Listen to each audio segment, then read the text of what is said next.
Olá, gente, bom dia para todos, né? Bom dia, especialmente aqui agora, né? Para o nosso meu amigo Claudinho, que está aqui no dia de sábado de manhã, gente, assistindo a aula nossa aqui. Então, é um prazer, viu, Claudinho? Quem diria que você estaria aqui hoje, agora, nessa aula nossa? Que bom, hein? É, A todos vocês, bom dia. Vamos então começar a nossa aula de hoje. Ontem nós fizemos um panorama geral da hermenêutica, falamos da importância da hermenêutica para vocês, é, quando,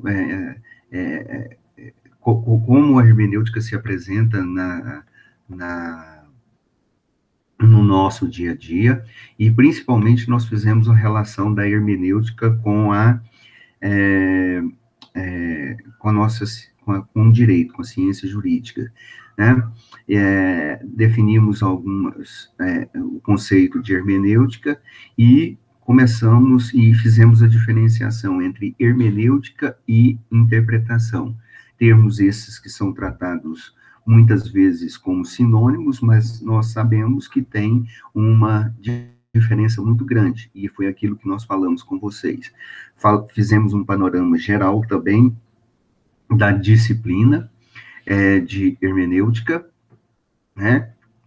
E falamos também sobre um panorama das nossas aulas, como irá acontecer, da disponibilização das aulas nossa, e um exercício que nós estaremos postando para vocês após o término da aula, que vocês deverão fazer, e que valerá 20 pontos, que tem que ser feito individual,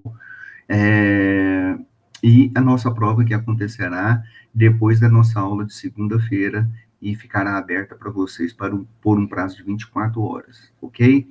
Então, hoje nós vamos dar prosseguimento na nossa disciplina, no nosso tema, tá? Tem algumas pessoas que estão pedindo para entrar, então eu tenho que, às vezes, pegar e fechar a câmera, mas sou eu, estou aqui porque eu preciso ver quem é que está entrando aqui, tá? Já eu vou fazer o panorama geral da nossa disciplina, da aula de nossa hoje. Eu vou fazer uma aula expositiva, bem corrida, já que nós temos que cumprir o calendário, e temos que falar sobre o conteúdo, que ele é bem extenso, e então eu vou apresentar expositivamente a matéria que nós temos que ver, tá? Na aula de hoje, e depois eu mostro os slides. Tanto o texto que começamos a trabalhar com vocês ontem, que é hermenêutica, uma questão intrigante, de Renata Vilas Boas, nós vamos dar continuidade a falar nele aqui hoje, e vai estar disponibilizado também na sala virtual de vocês, bem como os slides que nós vamos utilizar, estaremos utilizando com vocês nas nossas aulas, tá? Os exercícios que tem que ser feito sobre esse texto, tá? De Renata Vilas Boas. Tem um livro aí que eu vou também postando para vocês, o livro de hermenêutica, de Carlos Maximiano, um clássico do hermenêutica, para que vocês possam também se aprofundarem na leitura aí, tá ok? Então, a gente vai começar a nossa discussão, o nosso tema, a nossa fala a respeito do tema de hoje, ok? Então, o que nós falamos com vocês ontem? Nós falamos que a hermenêutica é a ciência e a arte da interpretação da linguagem jurídica, que tem como objetivo sistematizar princípios e regras. E a interpretação é o processo de definição do sentido e o alcance das normas jurídicas, tendo em vista a integração do sistema jurídico de forma harmoniosa, principalmente com principalmente com os casos concretos no mundo jurídico, tá? Então, o objetivo principal nosso de estarmos falando aqui com vocês a respeito, né? A respeito de hermenêutica e interpretação, é que o objetivo nosso aqui é integrar a hermenêutica como uma ciência, como um conjunto de técnicas, e a interpretação como uma forma de ver isso daí, tá? Para que nós possamos entender o sistema jurídico como um todo, tá? E o que nós falamos ontem com vocês, aí, outro ponto que nós falamos ontem com vocês, que nós levantamos aí a questão, a hermenêutica, ela tem por objetivo interpretar uma norma jurídica, garantindo e mostrando para vocês a aplicabilidade dessa norma jurídica. O segundo ponto é constatar a existência de lacunas e apresentar critérios para o seu preenchimento, né? Então, nós sabemos que no nosso ordenamento jurídico existe uma série de lacunas e vaguezas e imprecisões no sistema jurídico que precisam ser interpretados e precisam ser trabalhados. Então, nós vamos aqui mostrar algumas formas, alguns critérios específicos para preencher para o preenchimento e solução dessas situações jurídicas. Terceiro, nós vamos também discutir com vocês as antinomias jurídicas, que é um dos objetivos da hermenêutica e que não deu tempo de nós falarmos, né? Na próxima aula nós estaremos falando sobre as antinomias jurídicas, e ontem também nós não conseguimos falar, né? Mas são os três objetivos principais da hermenêutica jurídica, tá? Bom, a hermenêutica, ainda retomando e fazendo o link na aula de ontem, a hermenêutica, ela tem por objetivo, né, formular preceitos, critérios, tá? Preceitos, critérios, para tentar fazer uma boa interpretação, tá? Então, é isso que também é outro ponto que nós vamos levantar aqui para vocês. Haja visto que a hermenêutica, ela tem uma proposta fundamental, ela tem uma proposição fundamental, né? É aquilo que nós também trabalhamos na aula passada com vocês. Toda norma, ela precisa de uma interpretação, mesmo a norma que é a mais clara possível, aquela que está expressa de forma mais tácita, ela precisa de uma interpretação. Lembram de ontem nós conversarmos com vocês e falarmos sobre aquele brocardo jurídico latino, in claris cessat interpretation, ou seja, quando a norma é clara, cessa-se a interpretação. Este brocardo, ele não deve ser aplicado dentro do ordenamento jurídico, já que, ou já caiu em desuso, né, justamente pelo simples fato de que as normas claras, tanto quanto as normas obscuras, independentemente, elas precisam de interpretação. Por exemplo, um juiz, ele não pode eximir-se de sentenciar alguma coisa, alegando que não conhece a lei, tá? Ele tem que interpretar a norma da lei, e a norma da lei de forma mais clara possível, até a mais obscura, e tem que dar uma solução para o problema. A questão da obscuridade, ela traz uma série de problemas, né, das normas das leis. Por quê? Porque a lei, ela tem uma série de imprecisões, ela tem uma série de coisas obscuras ali que a gente precisa entender ela. Segundo, as palavras, né, elas muitas vezes, nós precisamos conhecer os seus vocábulos, nós precisamos conhecer o significado real, o sentido da palavra, né? terceiro ponto é que o pensamento, muitas vezes legal, ele é incompleto. Haja visto que, na prática, são os legisladores que até que criam as normas jurídicas, né? O pensamento legal também, ele se apresenta muitas vezes confuso, ok? Então, essas são alguns problemas que a hermenêutica jurídica procura trabalhar. Outra coisa também na aula de ontem, e que a gente não pode deixar de esquecer, é que interpretação é diferente de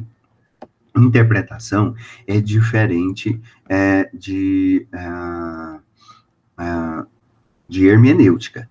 O que é interpretação? Interpretação é descobrir o sentido e o alcance das normas, procurando o real significado dos conceitos jurídicos. E aí, no texto que nós estávamos trabalhando ontem com vocês, hermenêutica, uma questão integrante, a autora do texto já nos chama a atenção daquilo que está escrito no artigo 5º das leis introdutórias do Código Civil, que diz o seguinte: na aplicação da lei, o juiz deverá atender aos fins sociais a que ela se dirige e às exigências do bem comum. Então, nesse sentido aqui, a interpretação é dar o verdadeiro significado da norma jurídica, ok? Depois nós vamos trabalhar mais essa questão da interpretação e iremos voltar aí num assunto sobre a interpretação. Nós vamos ver os tipos de interpretações, uma classificação da interpretação e as funções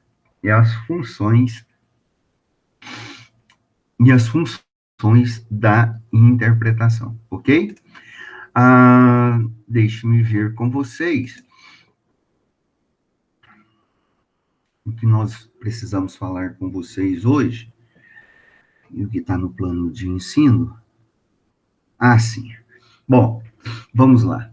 A hermenêutica, né, como nós já falamos com vocês, é uma ciência da interpretação. Ela é uma ciência teórica que desenvolve, que trabalha as questões da interpretação jurídica. A interpretação é diferente, tem que ficar muito bem clara nisso daí, tá? A hermenêutica, ela não trabalha simplesmente os textos jurídicos, ela trabalha qualquer tipo de texto escritos, né? Sempre procurando buscar um significado e um sentido dos textos. No nosso caso aqui, logicamente, nós estamos aqui dando destaque, né?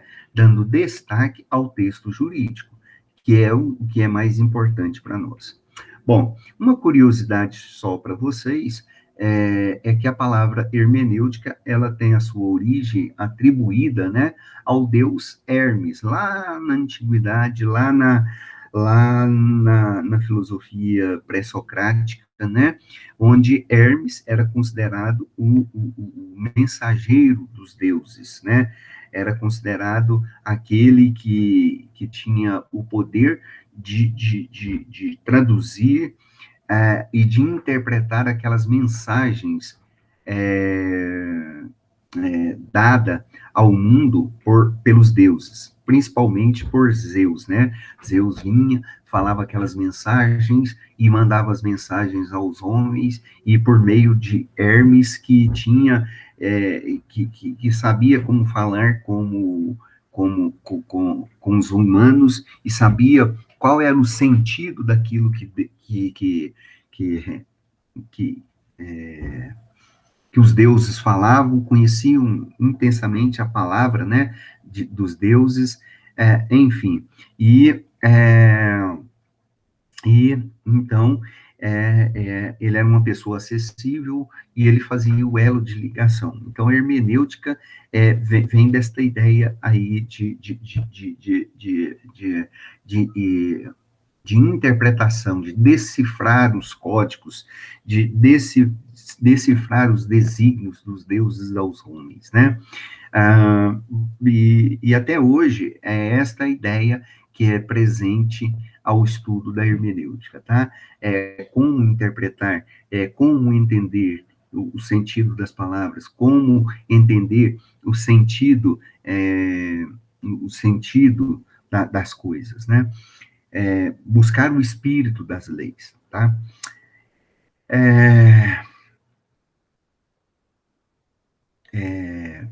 Ana Cristina, né, Limonge, França, ela nos afirma que hermenêutica é a parte da ciência que tem por objeto de estudo, tá? A, por objeto de estudos, deixa eu ler aqui, para ficar melhor, por objeto de estudo, a sistematização dos processos de interpretação dos textos, que devem ser sempre utilizados na medida que a interpretação se dá, na medida que a interpretação se realize. Para esta autora, né, a interpretação ela se dá na medida em que as regras da hermenêutica ela vai se tornando conhecidas e ela vai ordenando o bom entendimento para a interpretação dos textos legais. Assim, nesse sentido, né, a hermenêutica jurídica ela possui como objeto de estudos a lei, a norma escrita. Ali, por meio da hermenêutica jurídica, que as normas jurídicas serão interpretadas, sendo determinados sempre duas premissas essenciais que nós não podemos esquecer. Buscar o sentido das normas, isso que nós falamos ontem com vocês e falamos exaustivamente, né? Buscar o sentido das normas e buscar o alcance da norma, tá bom? Explica-se, né? Vamos explicar para vocês. Vamos dar como exemplos para vocês, por exemplo, a norma jurídica, né? Ela é criada pelo próprio ser humano, ela é um produto da sociedade, ela é um produto da cultura, ela é produto da cultura, do meio em que esta sociedade está inserida. Então, nesse sentido, é essencial que o intérprete da lei, tá? Que aquele que vai buscar a interpretação da lei, ele busque o real significado de quando aquela norma foi escrita, do que o legislador queria ao criar aquela norma, né? Então, que busque o sentido da norma e que busque a finalidade da norma. Assim, é essencial, tá? Que o intérprete da lei leve sempre em consideração a norma, mas busque o sentido mais apropriado para conseguir a interpretação desta norma, tá? E aí, quando ele faz isso, além da própria interpretação, ele acaba buscando o próprio sentido da norma, tá? Outra função do intérprete, então, seria determinar o alcance que terá a norma em dado caso concreto, em dado fato concreto, ok? Lembrando para vocês que a função primordial de um juiz é sempre de interpretar a lei e reconhecer o seu sentido e alcance, para daí aplicá-los aos cargos, aos casos concretos, né? Pois bem, outro tema que nós temos que discutir com vocês é sobre os métodos interpretativos da hermenêutica, né? A hermenêutica é um conjunto, é uma ciência que estuda os diversos métodos interpretativos. E o que são métodos interpretativos? Esses métodos interpretativos nada mais é do que regras voltadas para auxiliar, para obter um bom resultado na interpretação das leis, tá? Então, métodos são caminhos, a palavra método significa caminhos, meios, né? Então, nada mais é do que regras voltadas para a busca da melhor interpretação, no caso aqui, de um texto, mas no caso aqui, da lei, da norma jurídica, tá? Neste caso, na hermenêutica, nós podemos, os métodos, eles são métodos interpretativos e eles podem ser interpretados de diversas maneiras, categorias ou subcategorias. Nós podemos interpretar a partir das fontes do qual emana a norma jurídica, nós podemos interpretar quanto aos meios em que foi escrito ou que foi criado as normas jurídicas e quanto à finalidade ou resultado da criação das normas jurídicas. Ou seja, nós podemos fazer a interpretação quanto ao método, a origem das normas, quanto às fontes das normas, se elas são a origem da norma, qual a natureza da norma. E aí, nesse sentido, ela pode ser autêntica, nós podemos ter uma fonte autética de interpretação, nós podemos ter uma fonte doutrinária de interpretação e uma judicial. Daqui a pouco nós vamos falar de cada uma dessas, ok? E também nós podemos utilizar os métodos interpretativos quanto ao meio em que foi escrito. Se ele foi escrito de forma gramatical, ou seja, no aspecto literal da escrita da palavra, de forma racional, lógica, né? De forma racional, ou de forma sistemática, lógica, ou racional, lógica, sistemática, de forma histórica, ou teleológica, que é relacionada também, ou chamada de sociológica. Então, depende muito da conotação que nós vamos conversar com vocês. E os métodos também estão relacionados quanto ao resultado da norma. Nós podemos fazer a interpretação também a partir de uma forma declarativa, restritiva ou extensiva, tá? Eu queria só lembrar a vocês que não existe uma forma miraculosa, para a gente fazer uma interpretação. Nós podemos, além disso, além de não existir uma fórmula ideal, uma mágica ideal para que um método melhor do que o outro, existem também uma outra situação que gostaríamos de deixar bem claro com vocês, é que nos métodos de interpretação, eles se complementam, tá? Eles não, eles são divididos para que a gente possa ter um entendimento mais completo e mais didático dessa situação toda, tá? Mas não estamos aqui para definir qual o método que é melhor do que o outro, ok? Então, vamos falar rapidamente com vocês sobre, sobre o método interpretativo quanto à sua origem, quanto à sua fonte, quanto à sua natureza. O primeiro deles é o método, a forma de interpretação chamada autêntica, tá? Esse tipo de interpretação é chamada de autêntica ou legislativa. Haja visto de ser legislativa, porque uma norma é criada, em regra, né? Em tese, ela é criada pelo poder legislativo, né? E ninguém melhor do que ninguém sabe melhor sobre a lei do que literalmente aquele que o criou, ou seja, o próprio poder legislativo. Esse, pelo menos, é uma tese, né?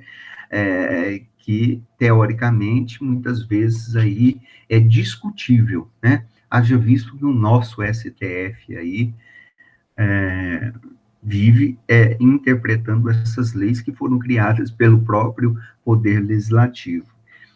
Aliás, hoje, só para fazendo um adendo aqui, eu acabei de receber no WhatsApp o sujeito mandando essas besteirinhas para gente, e ele fala o seguinte, por que precisaríamos, né, de 513 deputados, se nós pagamos 11 para criar e interpretar as leis. Lógico, né? Isso aí é só uma crítica que se faz ao nosso sistema jurídico hoje, político-jurídico hoje, né? Mas é uma coisa para a gente pensar um pouquinho, ok? Então, o que eu estou querendo dizer é, teoricamente, quem deveria saber mais sobre leis era quem cria as leis, né? Então, é, enfim, né? Nesse tipo de interpretação autêntica ou legislativa, é um tipo de método, né, que se leva em consideração os trabalhos preparatórios do legislador. Como é que ele captou a necessidade de construir uma lei, uma norma, o que chamou a atenção dele, qual o problema que estava acontecendo, que estava gerando uma série de conflitos e do qual a própria lei existente não conseguia atender as demandas, né, da sociedade, qual o contexto que aquela lei foi criada, qual é a realidade social que aquela sociedade vivia naquele momento em que o legislador criou aquela lei, e mais ainda, quais eram os objetivos fundamentais que possibilitaram o surgimento de determinada lei. Então, a interpretação autêntica vamos dizer assim, é a primeira forma de interpretação da lei, dada pelo poder, criada, né, pelo poder legislativo que o editou, que editou ela. Acontece que muitas vezes o problema é que essas normas, muitas vezes, elas não são claras.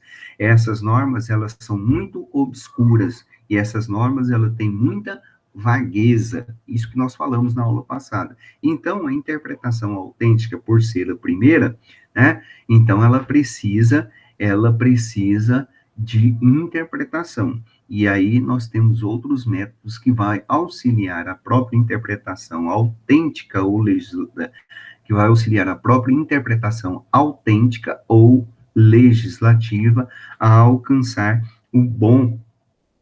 a boa interpretação jurídica, né? Outra questão sobre a crítica à interpretação é a questão de que se faz que a interpretação autêntica, tá? Ela é criada por pessoas que têm o poder de legislar, mas muitas dessas pessoas, elas não têm o conhecimento técnico e jurídico adequado para a elaboração das leis, né? E isso nós observamos, inclusive, nos projetos de leis, nas razões que são criadas os diversos projetos de leis e etc. Então, é necessário uma série de outros métodos interpretativos, inclusive para interpretar a própria lei criada pelos legisladores, né? E aí nós temos um outro tipo de interpretação, que é a interpretação chamada doutrinária ou interpretação jurídica, né? A interpretação doutrinária é o tipo de interpretação daquele que estuda a lei, daquele que procura interpretar a lei, não daquele especificamente que elaborou a lei, mas de quem a interpretação doutrinária é aquele que tem o conhecimento técnico, científico, jurídico, né, para saber qual o sentido e qual o alcance da lei. É um tipo de interpretação que é muitíssimo utilizado por todos aqueles que são cientistas do direito, que são juristas e que são doutrinadores. É uma das mais importantes técnicas de interpretação, né, de métodos de interpretação, e que deve ser sempre levado em consideração. Não é o único e não é o melhor, ok? E nós temos aí outro método interpretativo quanto à sua origem, que é a forma judicial, tá? Ou também chamado de mais por uma série de outros estudiosos do direito, é chamado de estudiosos, é chamado de jurisprudencial, né? Então, esse método de interpretação é feita pelo aplicador da lei, né? Pelo aquele que é o aplicador da lei, aquele que é responsável por trazer a transição da lei e caso concreto. É um tipo de interpretação que é obrigatória, tendo em vista, né, que o poder judiciário ali deve e constantemente ele se manifesta-se diante de determinados casos concretos e que gera efeitos práticos jurídicos para a própria sociedade. Assim acabam influenciando a criação, inclusive, de novas leis, porque vai demonstrar uma série de problemáticas das leis que são interpretadas quanto à sua realidade fática, né? Então, exemplos de interpretações jurisprudenciais, nós temos aí os acórdãos e as sentenças, que são sempre prolatadas, né, por juízes, por quem mais? Por ministros, por desembargadores, né? Ah, ah, também, bom, também nós temos os métodos interpretativos,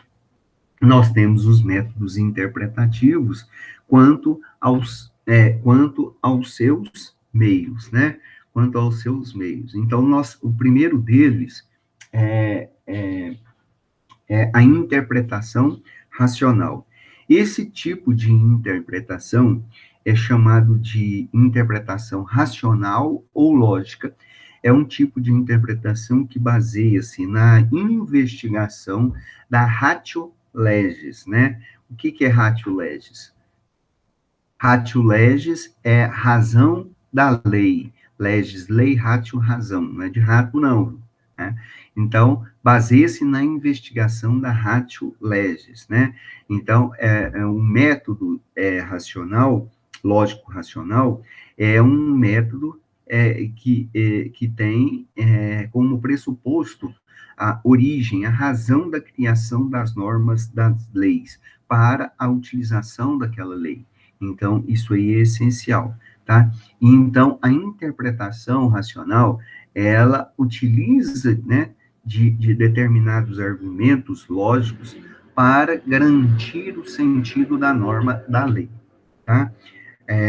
Sem o auxílio de qualquer outro elemento externo, senão a sua própria norma e a sua própria racionalidade, tá?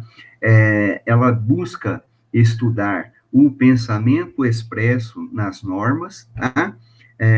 Nas normas jurídicas, na sua estrutura formal, na maneira como foi colocada e na maneira como foi posta, positivada ali dentro do ordenamento jurídico. Esse tipo de método, né, ele pode ser analisado, vamos dizer assim, por 5 componentes diferentes. A mentes legis, tá? A mentes legislatores, o contrário senso e a fortiori, né? Tá faltando um. Mentes legis, mentes legislatórios, a fortiori, contrário senso. Ocasius legis, né? Ocasius legis. O que seria isso, né? São formas, inclusive, de palavras latinas, né? Mensis legis É aquilo que nós falamos na aula passada com vocês. Significa do espírito das leis. Lá, lembram de Barão de Montesquieu? Do espírito das leis? Então, é a mensis legis. Então, aquele que é um intérprete da lei, ele deve buscar o significado, o espírito das leis, a vontade da lei, tá? É o tipo de análise em que foi dito, que foi falado pelo legislador, sem considerar as suas intenções. E depois nós temos o mens legislatores, né? É um tipo de interpretação que capta a vontade do legislador, a verdadeira intenção do legislador na hora que ele criou aquela lei, independentemente daquilo que foi escrito. Como assim um exemplo, né? Vamos dar um exemplo para vocês. A utilização do Ministério Público, né? Das medidas protetivas de urgência, das tutelas antecipadas, sempre previstas aí na Constituição. Um exemplo mais específico, a Lei Maria da Penha, por exemplo, quando fala do caso, para o caso de um idoso que é sempre agredido por um rapaz, para uma pessoa que morava junto com ele, para um filho, um parente que morava junto com ele, né? Então, esse tipo de lei, ela foi, na prática, editado para proteger a vulnerabilidade da mulher, né? Nós sabemos disso, dentro do âmbito doméstico, né? E que a vítima deveria ser uma mulher, logicamente. Entretanto, o próprio Ministério Público, ele utilizou essa lei para proteger um homem, né? Ou seja, foi utilizado a mens legislatores, ou seja, que buscou captar a intenção do legislador, que criou uma lei que percebeu que foi criada uma lei para proteger o sexo feminino e, portanto, não seria possível aplicá-la a este caso específico. Mas, em consideração ao espírito das leis, as mensis legis, foi possível utilizar a mesma lei para proteger outras pessoas em caso também de vulnerabilidade, aqui especificamente no caso de um idoso, nesse exemplo que nós demos, ok? Outro fato, de acordo com a interpretação racional, né? A interpretação lógico-racional pode ser utilizado a contrarium sensu. O que é contrarium sensu, né? É um componente também aí dessa forma de interpretação racional lógica, né? Que se dá a partir daquilo que não está expressamente permitido, que não está expressamente permitido ou proibido, né? É possível, onde é possível definir os direitos ou as proibições. A conclusão é sempre obtida por uma exclusão, ou seja, tudo que não é proibido, é permitido. Deixe-me explicar melhor com um exemplo. Sim. Vivemos agora esses dias a questão do voto, né? Vamos pensar assim: se o voto é obrigatório para os adultos entre 18 e 70 anos, conclui-se que não é obrigatório para os menores de 18 anos e nem para os maiores de 70 anos. Desta forma, o voto, então, ele é o quê? Facultativo nessas idades, sendo que não é autorizado para os menores de 16 anos, tá? Então, vejam bem, tudo aquilo que não é proibido é permitido, ou seja, a contrarium sensu, tá? Utilizando essa analogia, esse exemplo que nós demos aí do voto, vocês podem perceber a respeito disso. Um outro exemplo, né, gente poderia falar do artigo 312 do Código Penal, do Código Penal, que fala sobre o crime de peculato, né? O que é o crime de peculato? Apropriar-se do dinheiro, né, público, do dinheiro, valor ou qualquer bem móvel, outro bem móvel, particular ou público, de que tenha posse em razão de cargo ou desviá-lo em proveito próprio ou alheio. Assim, né, nesse sentido, utilizando este artigo aqui como exemplo, a contrário senso, aquele que não for funcionário público não responde por este crime. Então, essa aqui seria uma lógica racional negativa. É lógico que simplesmente porque o cara, o sujeito, ele não é funcionário público, ele vai poder roubar o dinheiro do outro, nem que seja privado ou público. Então, essa é uma outra forma de fazer uma interpretação a contrário senso. Outra forma aqui, dentro da interpretação lógica racional, de acordo com os seus meios de interpretação, é o método a fortiori. A fortiori.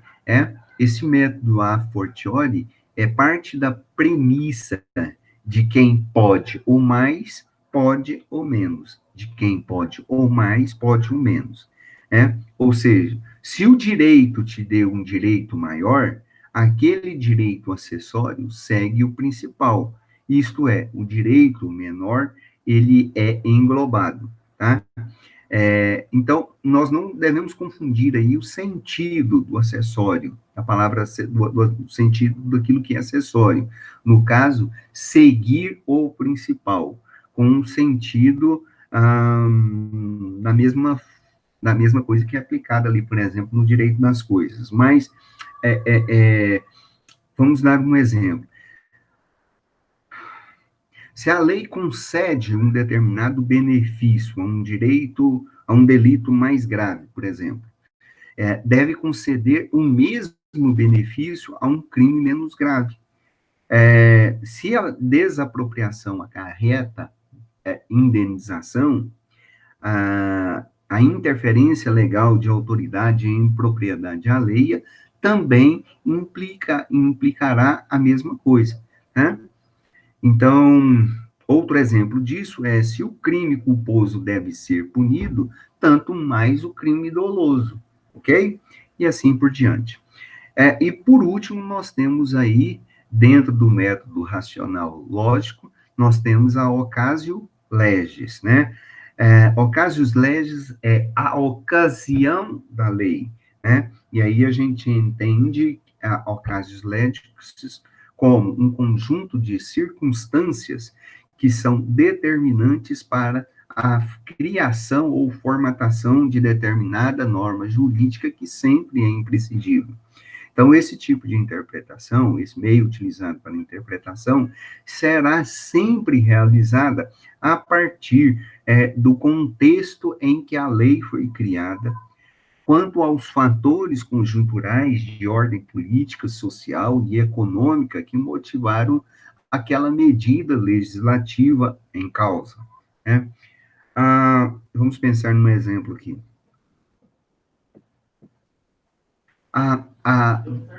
O mesmo exemplo da Lei Maria da Penha que falamos agora há pouco, né?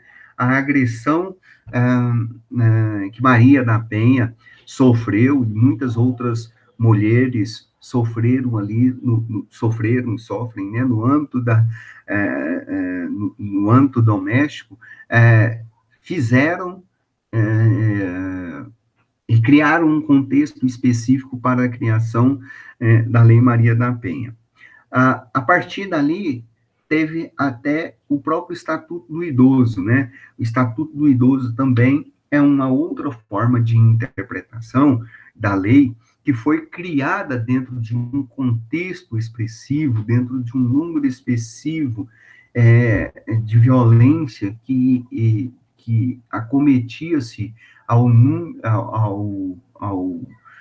a população, de uma maneira geral, idosa, de uma determinada faixa etária, acima dos 60, né? E aí precisou a ter vários direitos garantidos, direitos específicos garantidos, a serem garantidos para os idosos, né? Pois bem, e quanto aos meios, também nós temos a interpretação histórica. A interpretação histórica é feita através dos precedentes normativos, né, se necessários, dos documentos históricos, em razão da mudança do sentido das expressões, por exemplo, né, que decorrem ao longo da história, com o decorrer do tempo. Esse método ele é muito utilizado também e nos remete aí, né, ao convívio antigo, à situação histórica de vida naquele determinado momento histórico, quando aquela norma foi criada, onde se procura identificar os costumes, o contexto, os motivos utilizados para a elaboração de determinada lei. É um tipo de investigação da vontade do legislador no momento passado, tá?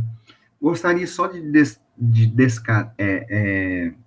destacar aqui uma diferença entre a forma de interpretação histórica e a ocasius legis, né? A questão a ocasius legis, ela é mais pontual, ela é mais específica, né? Uma condição, ela se dá mais por uma ocasião específica, em que se precisava ser regulamentada alguma coisa. Um exemplo, o próprio caso da Lei Maria da Penha ou o Estatuto dos Idosos, que nós já falamos aí com vocês. E a interpretação histórica, ela não analisa somente o que aconteceu em dada ocasião, em dada situação, mas ela analisa os costumes, ela analisa a cultura, ela analisa os motivos da situação e etc, etc. Tá? Então, a história propriamente dita, né, ela vai fornecendo aí uma noção dos usos, costumes, das tradições daquela época. Então, ela é mais ampla e mais geral, tá? Ok? E nós temos aí as interpretações, e nós temos aí as interpretações, né? Ah, quanto às fontes, nós temos a interpretação ah, quanto aos meios, e nós temos as interpretações,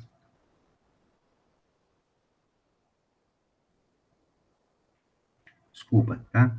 Ainda quanto aos meios, nós temos a interpretação gramatical e a interpretação teleológica. A interpretação, ai, Jesus, a interpretação gramatical, né, é também chamado de interpretação literal ou filológicos, né, que segue uma determinada linha de raciocínio ou que analisa a lei no seu aspecto literal da palavra, né. Bom, o método interpretação gramatical, literal, ele é o primeiro método, geralmente, a ser utilizado ao contato com a lei. Quando a pessoa tem o contato com a lei, lê sobre a lei, busca um entendimento sobre a lei, então, ali, ele tem o primeiro contato com a lei, e que é a sua própria leitura, né, propriamente dita, e a partir dali ele vai fazer a sua interpretação, ele vai fazer a sua interpretação literal do texto, né, geralmente do texto. Então, o exame gramatical é essencial nesse tipo de interpretação, o exame das palavras que foram utilizadas ali naquele texto. Nós não estamos falando aqui de regras gramaticais, tá? que eu também não sei de nada disso, não sei nessas expressões específicas das regras gramaticais. Nós não estamos aqui discutindo isso, e nem vamos discutir isso daqui, né? Nós estamos aqui falando do sentido semântico da palavra escrita da lei. Qual é o sentido daquela palavra da lei escrita, tá? Então, é isso que se trabalha na interpretação gramatical, em hermenêutica. Esse tipo de método, ele foi incluído ali no direito após a Revolução Francesa, né? Quando da criação das leis que passaram a ser positivadas, passaram a ser escritas e tomou um patamar mais elevado do que a lei deveria, a lei ganhou um patamar mais elevado. Então, passou a ser essencial porque ela precisou ser protegida e garantida. Ela não poderia ser modificada a não ser uma série de critérios específicos para tanto, né? Então, ela passou a ser ali, ela deveria ser mais protegida. Lembrando que a Revolução Francesa foi uma revolução que colocou abaixo o absolutismo, né? Colocou abaixo o absolutismo. E os reis absolutistas, eles criavam as suas próprias leis e modificavam quando quisessem, né? Então, as leis eram geralmente para os outros cumprirem, menos para eles cumprirem, né? Ok?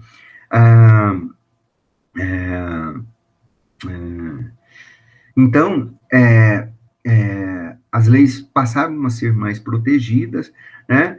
E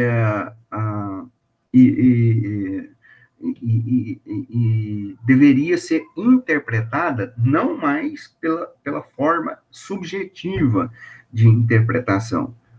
No caso, como acontecia por meio dos reis absolutistas. Eles faziam aquela interpretação de acordo com a sua própria vontade e achavam que estava tudo ok, que estava tudo certinho, né? Então, isso passou a ser proibido. Um exemplo para vocês, né? Na Constituição de 1891, a nossa primeira Constituição, né?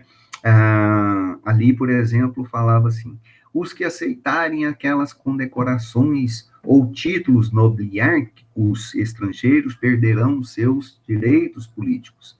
Isso daí foi utilizado, né, pelos críticos e adversários políticos de Rui Barbosa, quando ele aceitou uma condecoração estrangeira, quando esses mesmos adversários, então, pediram a perda dos direitos políticos de Rui Barbosa, né?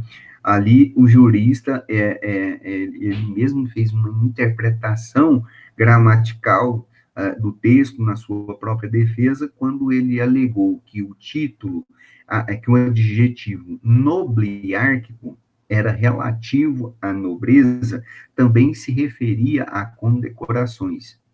E aí, neste caso, não estaria proibido aceitar uma condecoração simples como aquilo que ele recebeu. Né? Então, isso é uma forma de nós mostrarmos um exemplo da forma gramatical, como é que passou a ser muito utilizado e ainda hoje. Né? Outra forma de interpretação é a interpretação sistemática. A interpretação sistemática é a organização sistemática das leis dentro do ordenamento jurídico de forma coerente e lógica. E a interpretação, então, ela analisa as leis dentro deste conjunto sistemático, lógico sistemático, estruturado dentro do ordenamento jurídico, né? Então, são através ali de pressupostos de que não existem, por exemplo, incompatibilidades entre as leis do ordenamento jurídico, que se faz uma interpretação toda unitária das leis, né? E ali, ao analisar todo o sistema jurídico, se há um diálogo entre as diversas fontes que são vistas como coerentes dentro do ordenamento jurídico, tá? A ideia básica aqui é que uma lei, sobre uma determinada matéria, especificamente, ela se comunica com outra matéria e de outra situação, e que ela tem uma interrelacionalidade muito grande, tá? Um exemplo disso, a interpretação do artigo 240 do Código Civil, né? Que está ali colocada no Código Civil no capítulo dos efeitos jurídicos do casamento, né? Que é também componente do livro de direito de família, e que está sujeito a todos os outros princípios ali da Constituição Federal. Então, são só exemplos, é só um exemplo para que a gente possa entender que tudo funciona dentro desse ordenamento jurídico com uma certa ordem, com uma certa lógica específica. A gente sabe que não é assim. Daí vocês estão vendo que precisa se fazer uma série de outras, utilizar-se uma série de outras formas de interpretação, como uma série de outras formas de interpretação, como uma forma legítima, como uma forma para alcançar melhores interpretações.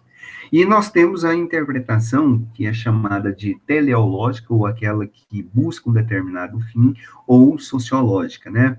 É uma das formas de interpretação mais importante dentro do sistema judiciário, né? Porque busca a finalidade da lei. Ela procura saber o fim social da lei, ou seja, aquilo que o legislador visou proteger ali na elaboração daquela lei, né? É o tipo de interpretação que é feita para que a lei possa ser aplicada ali da melhor forma possível. Como é que ela pode ser aplicada da melhor forma possível dentro da sociedade? Na prática, esse tipo de interpretação aí, ela tem como objetivo fazer um elo de ligação, né, entre a lei, a causa da lei e a finalidade da lei. Um exemplo disso daí, o Estatuto da Criança e do Adolescente, né, foi criado com o objetivo, com a finalidade de proteger de forma bem ampla e mais abrangente possível a criança e o adolescente, né? Assim, né, como vocês já estudaram, quando uma lei ela é omissa ou não possui um alcance necessário para a proteção, é papel, então, do judiciário realizar uma interpretação teleológica para buscar uma aplicação quando necessário. É um tipo de interpretação pró-sociedade, que visa ampliar o alcance da lei para um direito que não seja negado à pessoa humana. Um exemplo da discussão nos últimos 3, 4 anos, a lei do trânsito julgado, né? A lei do trânsito só pode ser condenada uma pessoa do trânsito julgado quando uma lei só pode ser condenado alguém quando há o trânsito julgado, né? Então essa é a grande questão. Mas até qual o momento desse trânsito julgado, que é a discussão? Então, alguns juristas têm definido isso a pro ratio sociedade, que o trânsito julgado tem que ser a segunda instância, porque se chegar até as outras instâncias, isso dali, ela não alcança a finalidade real da norma e desagrada totalmente a sociedade. Haja visto que o pobre, haja visto aquele que tem condições menos favoráveis, jamais, com muita dificuldade, teria condições, jamais não, mas com muita dificuldade ou com uma raridade muito grande, teria condição de chegar a situações no ordenamento de julgamento até outras instâncias, nas instâncias mais superiores. E por último, a as interpretações podem ser buscadas quanto ao resultado da norma, né? Então, quanto ao resultado da norma. Então, aí nós temos um primeiro tipo de interpretação, que é a interpretação restritiva. A interpretação restritiva é um tipo de interpretação que parte do pressuposto de que o objetivo do legislador, expresso ali na norma, ele é o mais amplo daquilo que foi pretendido. Então, nesse sentido, o juiz ele deve se limitar a julgar e pautar as suas decisões sempre dentro do limite do alcance da própria lei. Ele não pode ir mais do que isso. Isso daí é a forma de interpretação restritiva, do qual defendem-se defendida por muitos doutrinadores, né? Um exemplo disso, a proibição de entrar em lojas de conveniências com capacetes, né? Aqui tem como objetivo permitir a identificação facial daquela pessoa que vai entrar ali. Haja visto que é muito perigoso e as pessoas que entram com capacete têm certamente uma intenção muito grande com respeito a isso, né? Então, esse tipo de lei, ela tem que ser interpretada de maneira bem restrita, né? Por exemplo, no que diz respeito, vamos pensar, no caso de uma mulher muçulmana, né? Que entra numa mesma loja com a questão da burca, já que ela também ela está com um rosto, né, com a face coberta, né? No entanto, ela tem o seu direito constitucional garantido, tem que ser levado isso em consideração. Então, é nesse sentido que as formas de interpretação restritivas, elas são muito importantes. O outro caso é o que diz respeito às interpretações, a interpretação extensiva, né? Uma é restrita e a outra é extensiva, né? Nesse tipo de interpretação, né, aqui o legislador, o legislador, quando ele editou a norma, ele disse muito menos daquilo que daquilo que seria necessário, daquilo que ele queria dizer, né? Então, muitas vezes, a função do Poder Judiciário é de estender o alcance desta norma para que ela atinja a outros casos, atinja a determinados fins específicos, do qual o legislador não previu. Um exemplo disso daí, né, é, é,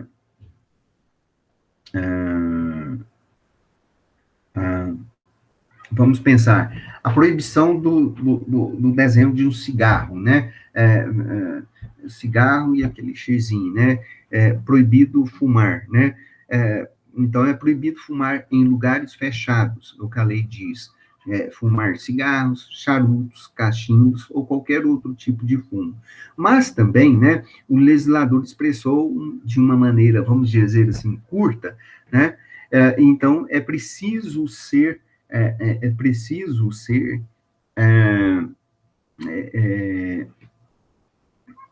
necessário utilizar uma interpretação extensiva quanto àquilo que ele quis dizer, né?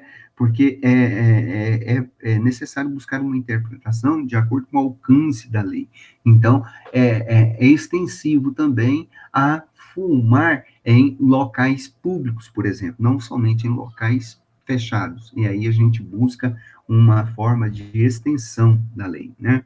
E nós temos também, por exemplo, a interpretação declarativa, né? É aquele tipo de interpretação que o legislador quis dizer exatamente aquilo que está escrito, aquilo que foi declarado. Aquilo que foi escrito é aquilo que é suficiente para cobrir aquilo que se pretendia, né? É um tipo de interpretação, por exemplo, que o operador do direito ele não restringe e nem limita o alcance da lei. Aquilo que, ao interpretar a lei, é alcançado exatamente por aquilo que foi declarado expresso. né? Por exemplo, aquilo que está dito ali, aquilo que está dito ali sobre que aparece naqueles enunciados, na, dos acórdãos, né, dos julgados, né? Por exemplo, um exemplo para vocês, deixa eu pegar aqui, ah, aqui, uma RESP que eu estou aqui, né?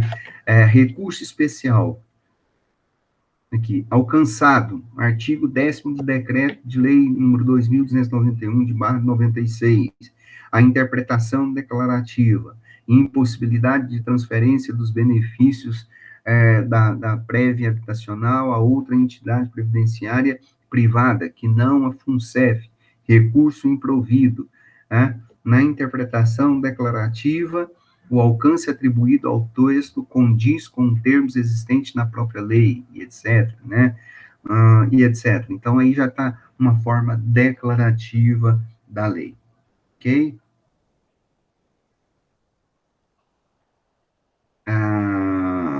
Deixa eu ver aqui os slides para mostrar para vocês.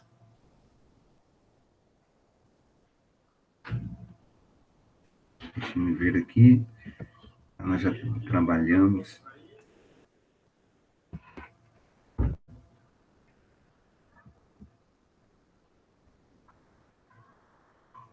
Acho que é só isso para a aula de hoje.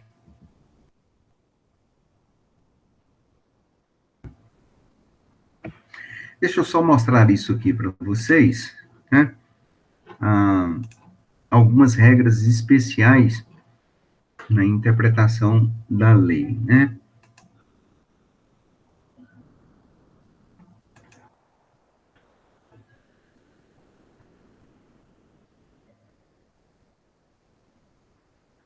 Não. É.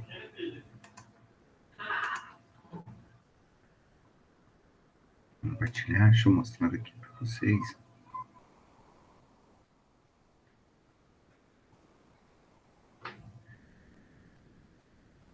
Tá? Ok? Então, aqui nós temos esse slide aqui, né? Nós começamos. Aqui fala das regras da jurisprudência para interpretação jurídica, né? Então, desculpa. Então, nós temos aqui algumas regras apresentadas por Washington de Barros de Monteiro, né? Então, eu vou, além das formas de interpretação, tem algumas regras amplas de interpretação jurídica. Está no próprio texto que nós estamos trabalhando com vocês, que é o texto de Renata Vilas Boas, né? Que vocês deverão ler para fazer os exercícios. Então, vejam bem aí. A primeira regra apresentada por ele: na interpretação deve-se preferir a inteligência que faz sentido ou que não faz. Quer dizer, uma coisa lógico-racional, né? Deve-se preferir a inteligência que melhor atenda à tradição do direito. Deve ser afastada a interpretação que leva àquilo que é vago, ao inexplicável, ao contrário e ao absurdo. Há que se ter em vista o papel do quod plerunque fit, isto é, aquilo que ordinariamente acontece no meio social. Vejam que está sempre relacionando com as formas diversas de interpretação que trabalhamos com vocês na aula de hoje.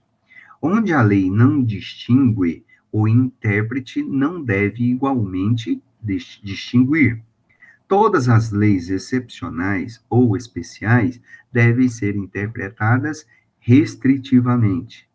Tratando-se, porém, de interpretar leis sociais, preciso será temperar o espírito do jurista, adicionando-lhe certa dose de espírito social, sob pena de sacrificar-se a verdade à lógica. Em matéria fiscal, a interpretação se fará restritivamente. Deve ser considerado o lugar onde será colocado o dispositivo, cujo sentido deve ser fixado, tá? Então, nós devemos prestar atenção nessas regras aí de interpretação jurídica. Para vocês aprofundarem mais sobre o assunto, basta ler o texto de hermenêutica, uma questão intrigante. E ali ainda tem algumas fases, fala sobre algumas fases da interpretação, para nós terminarmos aqui por hoje, né? Primeira coisa, faz um diagnóstico do fato, né?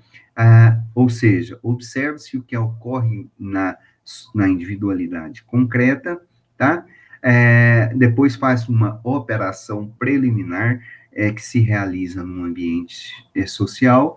Depois faço o diagnóstico jurídico, né, que confronta-se o direito que irá submetê-la, pergunta-se qual ramo do direito pertence àquele problema, quais as partes envolvidas, por que aconteceu e por que aconteceu daquela forma.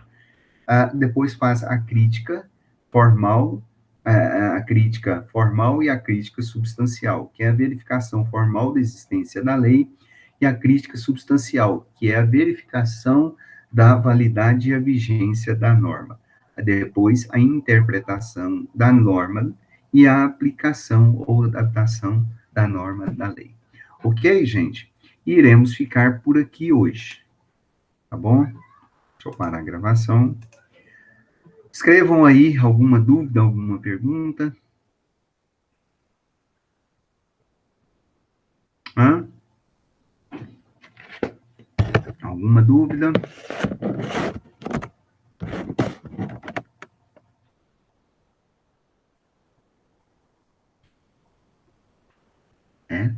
Só para a gente finalizar, aquilo que nós temos falado com vocês, das funções da interpretação, tá? A interpretação, ela procura, conferir uma aplicabilidade na norma jurídica, é o que o texto nos aponta, que nós falamos com vocês, conferir uma aplicabilidade na norma jurídica.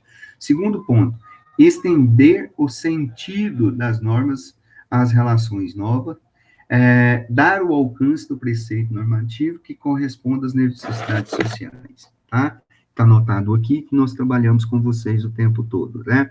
E garantir a intersubjetividade. O intérprete, né, e o legislador, eles dão um significado óbvio da lei. Ok, gente? Podemos ficar por aqui, então, hoje? Então, tá jóia. Então, hoje, tá aqui essa aula. Mais tarde, um pouquinho, eu vou postar para vocês, né, na aula lá na sala virtual, e que vocês poderão rever aqui, tá? Outra coisa, amanhã é uma aula assíncrona, e do qual nós estamos gravando e também vamos postar para vocês. Beleza? Estamos parando aqui para vocês, aqui agora, na nossa aula de hoje. Ok? Joia? Então tá beleza. Interrompendo, muito obrigado e até amanhã.